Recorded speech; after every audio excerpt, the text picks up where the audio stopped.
تو colour schemes جو ہے نا وہ کمبینیشنز ہیں جو آرٹسٹ یا ڈیزائنر یوز کرتا ہے تاکہ آرٹ ورک یا ڈیزائن میں بیلنس، ہارمونی اور بیوٹی کریٹ ہو. یہ اسکیمز کلر ویلز پر کلرز کے ریلیشن پر بیس کرتی ہیں. ہر اسکیم کا اپنا یونیک موڈ اور ویژول افیکٹ ہوتا ہے. تو چلیے انہیں بھی ہم ڈیٹیل میں سمجھتے ہیں. تو یہاں سب سے پہلے ہم بات کرتے ہیں مونوکرومیٹک کلرز کی. مونو کا کیا مطلب ہے؟ مونو کا مطلب ہوتا ہے ایک.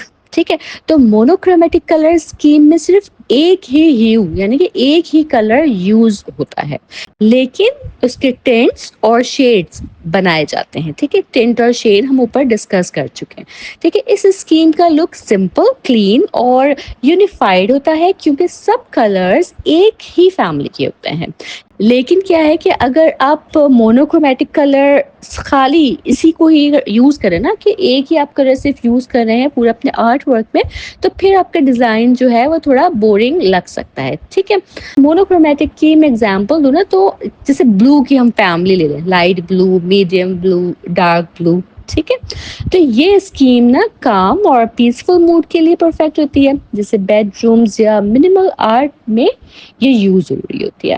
ٹھیک ہے، تو یہ آپ نے یاد رکھنا ہے کہ مونوکرومیٹک کلر جو ہے وہ ایک کلر ہوتا ہے. مونو سے آپ نے اس بات کو یاد رکھنا ہے. ٹھیک ہے، سیکنڈ ہمارے پاس آتا ہے یہاں پہ اینالوگس کلرز. اینالوگس کلرز وہ ہوتے ہیں جو کلر ویل پر ایک دوسرے کے ساتھ لگے ہوتے ہیں. یہ کلرز ایک کامن ہیو شیئر کرتے ہیں، اس وجہ سے ان کا کمبینیشن نیچرل اور ہارمونیس لگتا ہے. ان کلرز کا ٹرانزیشن اسموتھ ہوتا ہے، جیسے سورج کے ڈھلنے کا کلر بدلنا. ٹھیک ہے، ایگزامپل میں اس کی ہم لیتے ہیں، جیسے ریڈ کلر ہے، ریڈ سے وہ اورنج میں جا رہا ہے، پھر اورنج ہو رہا ہے. ٹھیک ہے، اس طرح سے یہ اسکیم جو ہے نا یہ سافٹ، وارم اور نیچرل افیکٹ کریٹ کرتی ہے. نیچر اور لینڈسکیپس میں اکثر یہ اسکیم یوز ہو رہی ہوتی ہے. جی، تھرڈ آ جاتا ہے کمپلیمنٹری کلرز. کمپلیمنٹری کلرز وہ ہوتے ہیں جو کلر ویل پر ایک دوسرے کے بالکل اپوزٹ ہوتے ہیں. یہ کمبینیشن اسٹرانگ کنٹراسٹ اور ویژول ایکسائٹمنٹ کریٹ کرتا ہے. ٹھیک ہے، جب یہ کلرز سائڈ بائی سائڈ رکھے جاتے ہیں تو یہ اور زیادہ برائٹ اور وائبرنٹ لگتے ہیں. ٹھیک ہے، جیسے اگر ہم ریڈ اور گرین کو سائڈ بائی سائڈ رکھ لیں، یا بلو اور اورنج کو سائڈ بائی سائڈ رکھ لیں. ٹھیک ہے، تو آرٹسٹ ان کا یوز اٹینشن گریب کرنے کے لیے کر رہے ہوتے ہیں، جیسے پوسٹرز میں یا لوگوز یا ایڈورٹیزمنٹ وغیرہ میں کمپلیمنٹری کلرز کو یوز کیا جا رہا ہوتا ہے. ٹھیک ہے جی، پھر آتا ہے ہمارے پاس اسپلٹ کمپلیمنٹری کلرز. اس اسکیم میں ایک بیس کلر لیا جاتا ہے اور اس کے کمپلیمنٹ کے دونوں پاس والے کلرز یوز کیے جاتے ہیں. یہ اسکیم کنٹراسٹ تو دیتی ہے لیکن ڈائریکٹ کمپلیمنٹری اسکیم سے زیادہ بیلنسڈ اور سافٹ ہوتی ہے. ٹھیک ہے، جیسے red, orange, blue and green. ٹھیک ہے، یہ اسکیم نا بگنرز کے لیے بیسٹ ہوتی ہے کیونکہ یہ ورائٹی بھی دیتی ہے اور ہارمونی بھی مینٹین کرتی ہے. اس کے بعد ہمارے پاس آ جاتے ہیں کلر ٹرائڈس. ٹرائڈک کلر اسکیم میں تین کلر جو ہے نا وہ یوز کیے جا رہے ہوتے ہیں جو کلر ویل پر ایکول ڈسٹینس پر ہوتے ہیں. اس سے ڈیزائن کلرفل اور انرجیٹک لگتا ہے. جو پرائمری ٹرائڈ ہے نا اس میں ریڈ، یلو اور بلو کلرز آتے ہیں، اور جو سیکنڈری ٹرائڈ ہے اس میں اورنج، گرین اور وائلٹ کلرز آ رہے ہوتے ہیں. لیکن ان کلرز کا کنٹراسٹ جو ہے وہ اسٹرانگ ہوتا ہے، اس لیے ان کی انٹینسٹی کو ایڈجسٹ کر کے بیلنس بنایا جاتا ہے. ٹرائڈک اسکیم لولی اور بیلنسڈ آرٹ ورک کے لیے یوز ہوتی ہے، جیسے بچوں کے آرٹس میں یا پوسٹرز وغیرہ میں. ٹھیک ہے جی، پھر آتا ہے ہمارے پاس tetradic colour scheme. Tetradic like rectangle colour scheme. ٹھیک ہے، ٹیٹریڈک اسکیم میں چار کلر یوز ہو رہے ہوتے ہیں جو دو کمپلیمنٹری پیئر بیس کرتے ہیں. یہ ریکٹینگل شیپ میں کلر ویل پر بنتے ہیں. ٹھیک ہے، اس اسکیم سے ورائٹی اور ریچنس ملتی ہے، لیکن بیلنس بنانا جو ہے نا اس میں تھوڑا سا ڈیفیکلٹ ہوتا ہے. ٹھیک ہے، ریڈ، گرین، بلو، اورنج، یہ کلر کا جو ریکٹینگل بن رہا ہے نا یہ ٹیٹرائڈک کلر اسکیم ہو جاتی ہے. ٹھیک ہے، اس کا یوز جو ہے نا وہ پروفیشنل ڈیزائن اور پینٹنگز میں ہوتا ہے جہاں ڈیپتھ اور کنٹراسٹ دونوں ہی چاہیے ہوتے ہیں. ٹھیک ہے، پھر ہمارے پاس آتا ہے square colour scheme. Square colour scheme tetradic جیسی ہی ہوتی ہے لیکن اس میں چاروں کلرز ایکول ڈسٹینس پر ہوتے ہیں. ٹھیک ہے. یہ اسکیم بیلنسڈ اور کلرفل لک دیتی ہے. ہر کلر اپنا امپورٹینس رکھتا ہے, جیسے red, yellow, green, blue and violet. ٹھیک ہے.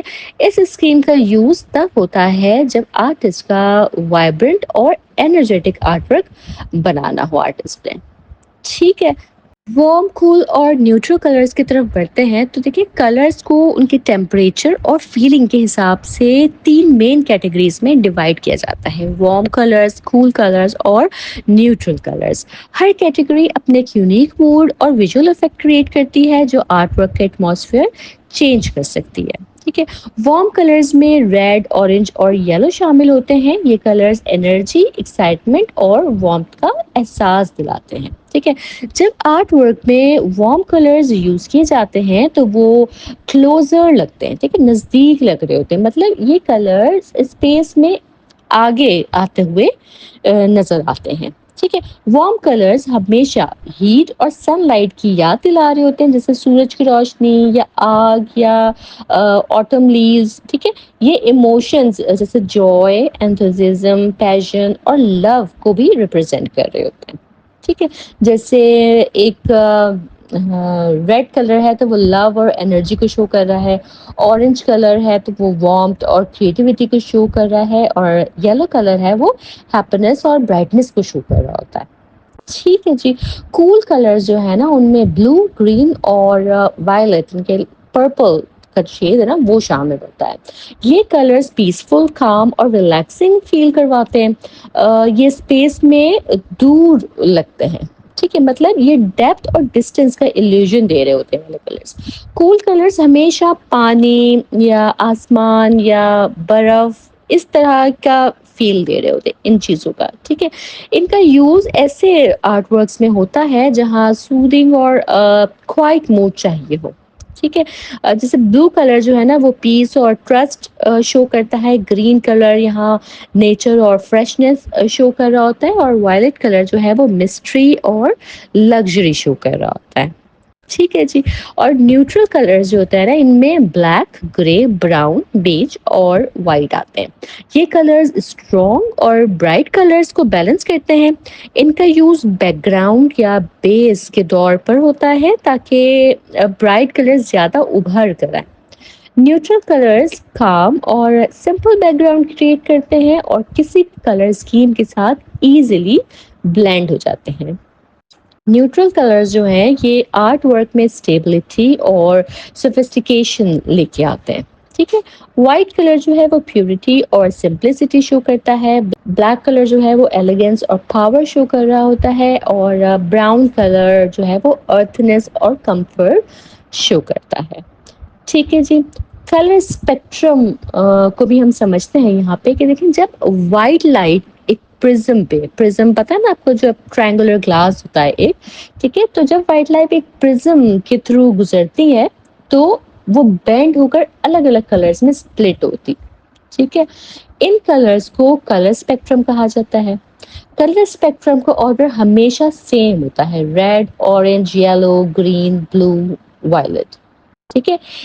یہ جو ہے یہ وہی کلرز ہیں جو رینبو میں نظر آتے ہیں. رینبو تب بنتا ہے جب سن لائٹ واٹر ڈراپلیٹ کے تھرو گزرتی ہے اور لائٹ بینڈ ہو کر الگ الگ کلرز میں ٹوٹ جاتی ہے. ٹھیک ہے. تو نیچرل ایگزامپلس کی یہی ہے کہ رینبوز نا آسمان میں تب دکھتے ہیں جب بارش کے بعد سن لائٹ پانی کے ذریعے ڈراپلیٹس کے تھرو جو ہے وہ ٹکراتی ہے ان سے, اور پھر بینڈ ہو کر الگ الگ کلرز میں ٹوٹ جاتی ہے, اور پھر ہم وہ رینبو دیکھ پاتے ہیں جو کہ ریڈ, اورنج, یلو, گرین, بلو اور وائلٹ کلر میں آتا ہے. یہ جو ہے یہ کلر اسپیکٹرم ہے.